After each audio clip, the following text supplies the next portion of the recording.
Hello student, आज हम सूरदास के अंतिम पद की व्याख्या करने जा रहे हैं। हरि हैं राजनीति पढ़ी आए, समझी बात कहत मधुकर के समाचार सब पाए। एक अति चतुर हुते पहले ही अब गुरु ग्रंथ पढ़ाए, बड़ी बुद्धि जानी जो उनकी जोंग सदेश पठाए। उधव भले लोग आगे के पर हित डोलत धाए, अब अपने मन फेर पाएंगे चलत जूहते चुराए। ता क्यों आनीति करे आपुन जे और आनीति छुड़ाए, राज धर्म तो यह सुर जो प्रजा न जाए सताए। इस पद में गोपियाँ उद्धव से कहती हैं कि हे उद्धव, हरि हैं राजनीति पढ़िया है। श्री कृष्ण ने अब राजनीति पढ़ ली है। समुझी बात कहत मधुकर के समाचार सब पाए, एक यति चतुर हुते पहले ही अब गुरु ग्रंथ पढ़ाए।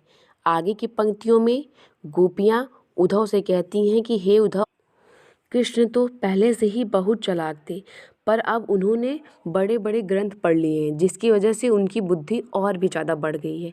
ऐसा गोपियाँ कृष्ण पर व्यंग करते हुए उद्धव से कहती हैं। आगे की पंक्तियों में गोपियाँ कहती हैं कि बड़ी बुद्धि जानी जो उनकी जोग संदेश पढ़ाए। बड़े बड़े ग्रंथ पढ़ने की वजह से श्री कृष्ण की बुद्धि बढ़ गई है, तभी तो वो हमारे पास सब कुछ जानते हुए भी उद्धव से योग का संदेश भेजे हैं।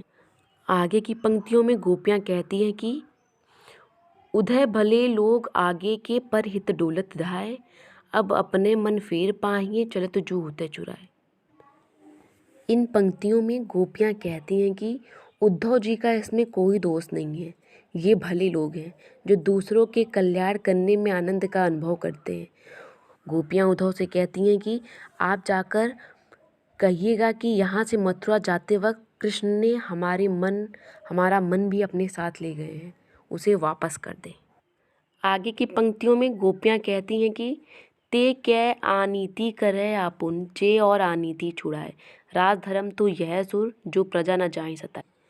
इस पंक्तियों में गोपियाँ कहती हैं कि श्री कृष्ण अत्याचारियों को दंड देने का काम करने मथुरा गए हैं, परंतु वे स्वयं एक अत्याचारी हैं। आप उनसे कहिएगा, हे उद्धव, आप श्री कृष्ण से कहिएगा कि एक राजा को हमेशा अपनी प्रजा के हित का ख्याल रखना चाहिए, उन्हें किसी प्रकार का कष्ट नहीं पहुंचने देना चाहिए। यही एक राजा का राजधर्म होता है। आइए फिर से एक बार इसका अर्थ देखते हैं। तो इस पद में गोपियाँ कहती हैं कि श्री कृष्ण ने राजनीति का पाठ पढ़ लिया है। गोपियाँ कहती हैं कि वे तो पहले से ही बहुत चालाक थे, पर अब उन्होंने बड़े बड़े ग्रंथ पढ़ लिए हैं, जिससे उनकी बुद्धि और भी बढ़ गई है। तभी तो हमारे बारे में सब कुछ जानते हुए भी उन्होंने हमारे पास उद्धव से योग का संदेश भेजा है। उद्धव जी का इसमें कोई दोष नहीं है। ये भले लोग हैं जो दूसरों के कल्याण करने में आनंद का अनुभव करते हैं। गोपियाँ आगे उद्धव से कहती हैं कि आप जाकर श्री कृष्ण से कहिएगा कि यहाँ से मथुरा जाते वक्त श्री कृष्ण ने हमारा मन भी अपने साथ ले गए हैं, वह उसे वापस कर दे। वे अत्याचारियों को दंड देने का काम करने मथुरा गए हैं, अर्थात जो श्री कृष्ण अत्याचारियों को दंड देने का काम करने मथुरा गए हैं, वो ऐसा क्यों करने गए हैं? वो तो स्वयं एक अत्याचारी हैं। आप श्री कृष्ण से, हे उद्धव, आप श्री कृष्ण से कहिएगा कि एक राजा को हमेशा चाहिए कि वो अपनी प्रजा का हित का ख्याल रखे, उन्हें किसी भी प्रकार का कष्ट ना पहुंचने दे। यही एक राजा का राजधर्म है। आइए अब हम इस पाठ के प्रश्न अभ्यास को देखते हैं, जिसमें पहला प्रश्न है, गोपियों द्वारा उद्धव को भाग्यवान कहने में क्या व्यंग निहित है? इस प्रश्न का उत्तर है कि गोपियों द्वारा उद्धव को भाग्यवान कहने में यह व्यंग निहित है कि उद्धव वास्तव में भाग्यवान न होकर अति भाग्यहीन है, क्योंकि वह श्री कृष्ण के साथ रहते हुए भी उनके प्रेम से वंचित रह गए। दूसरा प्रश्न है कि उद्धव के व्यवहार की तुलना किस किस से की गई है?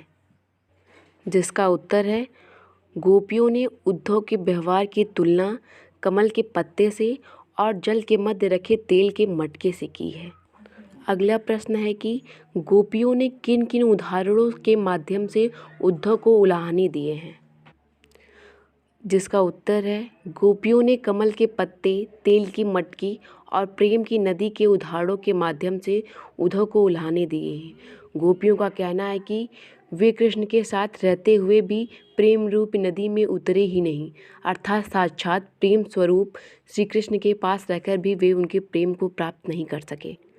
अगला प्रश्न है कि उद्धव द्वारा दिए गए योग के संदेश ने गोपियों की विरह घी का काम कैसे किया। इस प्रश्न का उत्तर है कि गोपियाँ कृष्ण के आगमन की आशा में दिन गिनती जा रही। विरह की अग्नि में जलती हुई गोपियों को जब उद्धव ने कृष्ण को भूल जाने और योग साधना करने का उपदेश देना प्रारंभ किया, तब गोपियों की विरह वेदना और भी बढ़ गई। इस प्रकार उद्धव द्वारा दिए गए योग के संदेश ने गोपियों की विरह अग्नि में घी का काम किया। अगले प्रश्न में मर्यादा न लही के माध्यम से कौन सी मर्यादा न रहने की जा रही है। मर्यादा न लही के माध्यम से प्रेम की मर्यादा न रखने की बात की जा रही है। अगले प्रश्न को देखते हैं। कृष्ण के प्रति अपने अनन्य प्रेम को गोपियों ने किस प्रकार अभिव्यक्त किया है, जिसका उत्तर है, इसका उत्तर है गोपियों ने कृष्ण के प्रति अपने अनन्य प्रेम को हारिल पक्षी के उदाहरण के माध्यम से अभिव्यक्त किया है। वे अपने को हारिल पक्षी व श्री कृष्ण को लकड़ी की भांति बताती हैं। साथ ही गोपियों ने अपनी तुलना उन चींटियों के साथ की है जो गुड़ पर आसक्त होकर उससे चिपट जाती हैं और फिर स्वयं को छुड़ा ना पाने के कारण वहीं प्राण त्याग देती हैं। 7वां प्रश्न, गोपियों ने उद्धव से योग की शिक्षा कैसे लोगों को देने की बात कही है। आइए 7वां क्वेश्चन पढ़ते हैं। गोपियों ने उद्धव से योग की शिक्षा कैसे लोगों को देने की बात कही है, जिसका उत्तर है गोपियों ने उद्धव से योग की शिक्षा ऐसे लोगों को देने की बात कही है जिनका मन चंचल है और इधर उधर भटकता है। 8वां प्रश्न, प्रस्तुत पदों के आधार पर गोपियों का योग साधना के प्रति दृष्टिकोण स्पष्ट करें।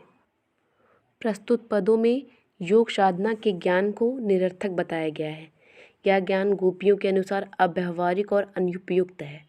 इनके अनुसार यह ज्ञान उनके लिए कड़वी ककड़ी के समान है, जिसे निकलना बड़ा ही मुश्किल है।